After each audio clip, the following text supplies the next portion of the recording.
Hello and welcome to Board Game Gumbo. Today we're unboxing Andor, the family fantasy game from KOSMOS. So if you've ever played The Legend of Andor, this is essentially the kids version of that game. It's still a cooperative fantasy style game where you'll be moving around the map to complete quests before the dragon shows up and sort of destroys everything. This version plays 2 to 4 players and about 30 to 45 minutes per mission. So here is our rule book with all our different components. You'll be completing tasks to win the game. You can see over here you'll have 4 tasks. You always have the start and end tasks, but then you'll have 2 random ones in between. There are 4 different characters in the game. They are all different, which is nice, although they aren't so drastically different that you need to refer back to the rule book each time. There are these fog tokens that'll be out on the board that you'll explore and discover. That'll do different things. They may spawn monsters or maybe gold that you can spend later. You'll essentially be taking a certain number of actions every day. The actions do change depending on the character. And then you'll have a night phase where the dragon and any monsters on the board will also move. There are a total of 6 tasks that you can complete.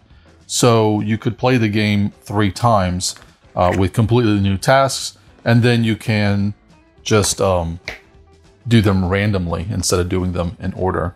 Here is our game board.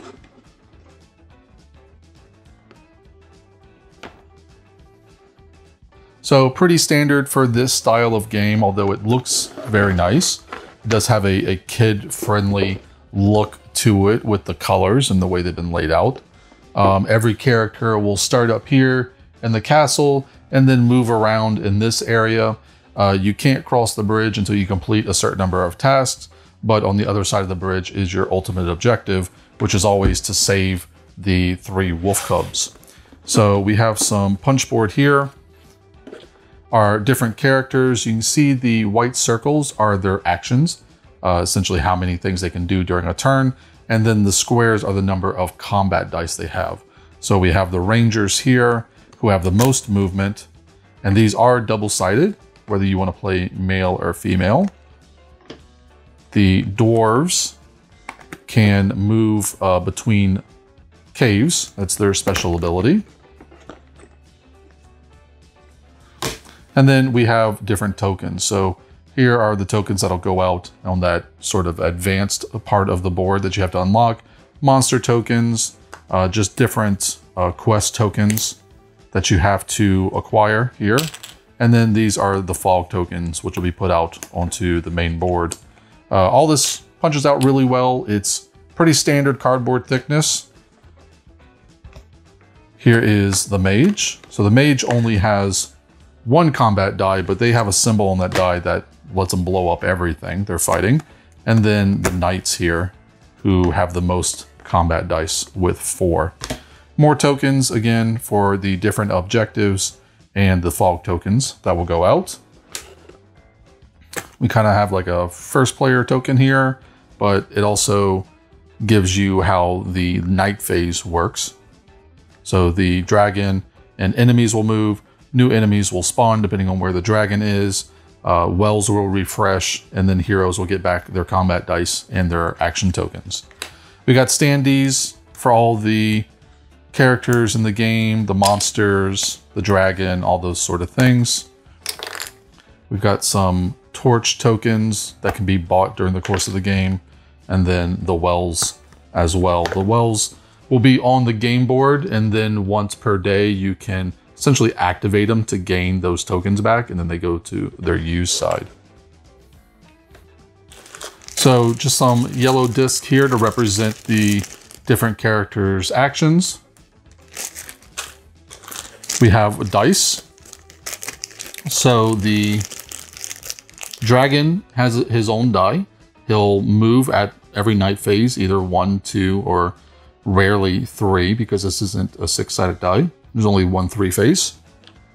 And then the combat dice for each character. These are rather nice. They have silver print to them, and it is recessed. I'm a little worried about the longevity of these, if they might rub off over time, but obviously I can't speak to that now. Dice also have a torch side, which is what you use to explore the cave, which is the more advanced version on the board. And then obviously blanks as well.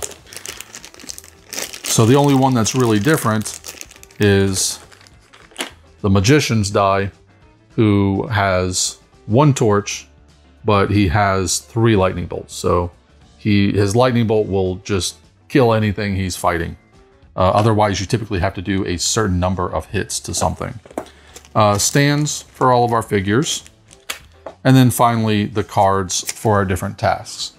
So again, you always start with the start card, and you will end with the end card here. So the start and end card, and then you'll do 2 tasks. So you can do them in order. So you can do 1 and 2, and then 3 and 4. And oh, it looks like I was wrong. There's actually 10 total tasks. So you can do them in order, which would give you 5 plays of the game with different tasks, or you can just shuffle them up and do 2 randomly. But you're always going to do the start card, and you're always going to do the end card. And that's it. That's everything you get in Andor, the family fantasy game from KOSMOS.